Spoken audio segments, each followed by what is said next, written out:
Assalamualaikum warahmatullahi wabarakatuh. Video ini berjudul "Ini jenis zina paling besar dan terparah hukumannya". Zina adalah dosa besar yang mendatangkan hukuman dunia dan akhirat. Dosa zina terdiri dari beberapa tingkatan. Zina paling besar akan mendatangkan hukuman yang besar pula. Perbuatan zina yang termasuk dosa ini diterangkan dalam sejumlah ayat Al-Quran, salah satunya dalam surat Al-Furqan ayat 68. Allah SWT berfirman yang artinya, "Dan orang-orang yang tidak mempersekutukan Allah dengan sembahan lain, tidak membunuh orang yang diharamkan Allah kecuali dengan alasan yang benar, dan tidak berzina. Siapa yang melakukan demikian itu niscaya mendapat dosa." Menurut tafsir Al-Quran Kementerian Agama Republik Indonesia, dalam ayat tersebut, Allah SWT mengancam orang-orang yang melakukan perbuatan dosa itu dengan ancaman sangat keras, yaitu neraka. Bahkan Allah akan melipat gandakan azab bagi mereka karena dosa besar yang mereka lakukan itu. Mereka akan dilemparkan ke neraka dan akan tetap di sana. Jelas tafsir tersebut. Pengertian zina dijelaskan dalam Ensiklopedia Fikih Indonesia karya Ahmad Sarwat. Ulama mazhab Syafi'i mendefinisikan zina sebagai hubungan seksual yang dilakukan oleh seorang laki-laki muslim kepada perempuan yang haram baginya, yaitu tanpa akad nikah atau sibuk akad atau budak wanita yang dimiliki dalam keadaan berakal, bisa memilih dan tahu keharamannya. Larangan zina. Islam secara tegas melarang perbuatan zina.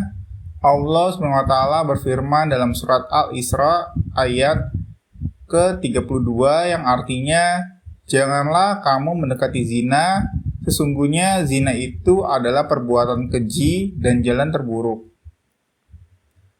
Menurut tafsir Jalalain, larangan zina dalam ayat di atas lebih tegas dari sekedar perkataan, "Janganlah melakukannya." Artinya, bila mendekati zina saja tidak boleh, apalagi melakukannya yang jelas amat terlarang. Asy-Syaukani dalam Fathul Qadir berpendapat, apabila perantara kepada sesuatu saja dilarang, tentu saja tujuannya juga haram, dilihat dari maksud pembicaraannya. Maka setiap hal mengenai zina adalah hal terlarang. Dalam sebuah hadis disebutkan, telah ditentukan atas setiap anak Adam bagiannya dari perbuatan zina. Dia pasti melakukannya. Zina kedua mata adalah dengan memandang zina. Zina kedua telinga adalah dengan mendengarkan. Zina lisan adalah dengan berbicara. Zina kedua tangan adalah dengan menggenggam. Dan zina kedua kaki adalah dengan melangkah. Sedangkan hati berkeinginan dan berandai-andai. Dan kemaluan mempraktikkan keinginan untuk berzina itu atau menolaknya. Muttafaqun alaih. Zina dibedakan menjadi dua, zina oleh orang yang sudah menikah atau zina muhsan, dan zina oleh orang yang belum menikah atau zina ghairu muhsan. Zina yang paling besar adalah zina dengan istri tetangga. Ibnu Qayyim al-Jauziyah dalam kitab Al-Jawabul Kafi Liman Sala'anid Dawaisi Syafi yang diterjemahkan Ahmad Tarmuzi menukil sabda Rasulullah Shallallahu Alaihi Wasallam yang menyebut jenis zina yang paling besar adalah berzina dengan istri tetangga. Mudarat zina, kata Ibnu Qayyim, bertingkat dan bertambah sesuai tingkatan hak kehormatan yang dilanggar. Berzina dengan wanita yang sudah menikah atau istri orang lain lebih besar dosa dan hukumannya daripada berzina dengan wanita yang belum bersuami.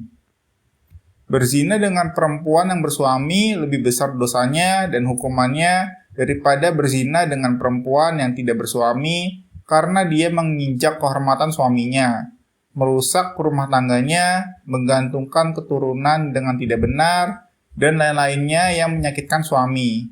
Jelas Ibnu Qayyim. Lebih lanjut, Ibnu Qayyim menjelaskan jika suami perempuan yang dizinai adalah tetangganya, maka dosanya menjadi lebih besar. Sebab dia mengkhianati dan melanggar hak-hak bertetangga. Maka perbuatan tersebut adalah kejahatan paling besar. Dalam sebuah hadis, Rasulullah Shallallahu Alaihi Wasallam bersabda, tidak akan masuk surga bagi orang yang tetangganya tidak aman karena kejahatannya atau keburukan perilakunya. Hadis riwayat Bukhari. Lebih lanjut dijelaskan, andai tetangga tersebut masih satu keluarga atau sanak keluarganya, maka dosanya menjadi lebih besar lagi. Ditambah dengan dosa memutus ikatan persaudaraan yang membuat dosanya makin besar. Adapun seseorang yang berzina dengan istri tetangganya ketika suaminya sedang pergi, seperti ketika menuntut ilmu, kerja, ibadah di jalan Allah SWT, maka dosanya akan bertambah besar lagi. Pada hari kiamat nanti, orang yang berzina dengan istri orang yang pergi berperang di jalan Allah akan diadili untuk suami tersebut. Suami tersebut diperintah, ambillah kebaikan-kebaikan yang pernah dilakukan oleh laki-laki tersebut, orang yang menzinai istrinya, sekehendakmu. Rasulullah Shallallahu Alaihi Wasallam bersabda, apa kamu mengira dia tidak mengambil semua kebaikan-kebaikanmu? Dia diberi kekuasaan bebas oleh Allah untuk mengambil sesukanya di saat dia sangat membutuhkan walaupun satu kebaikan. Di saat seorang bapak tidak akan meninggalkan satu hak pun untuk anak atau temannya. Jika secara kebetulan perempuan tersebut adalah mahramnya, kata Ibnu Qayyim, maka dosanya akan bertambah lagi, yaitu dosa memutus silaturahmi. Jika laki-laki yang berzina sudah beristri atau pernah beristri, maka dosanya lebih besar lagi, dan jika laki-laki yang berzina itu adalah orang yang sudah tua, maka dosanya lebih besar lagi, dan orang termasuk salah satu dari 3 macam orang yang Allah tidak akan berbicara kepadanya, tidak dibersihkan pada hari kiamat, dan bagi mereka azab yang pedih. Jika dosa zina itu dilakukan pada bulan haram, di Mekah atau Madinah, atau di waktu-waktu yang diagungkan Allah, seperti waktu sholat dan waktu-waktu doa terkabul, maka dosanya bertambah besar lagi. Silakan tulis di kolom komentar pelajaran apa yang kamu dapatkan dari video ini. Wallahu a'lam bishawab.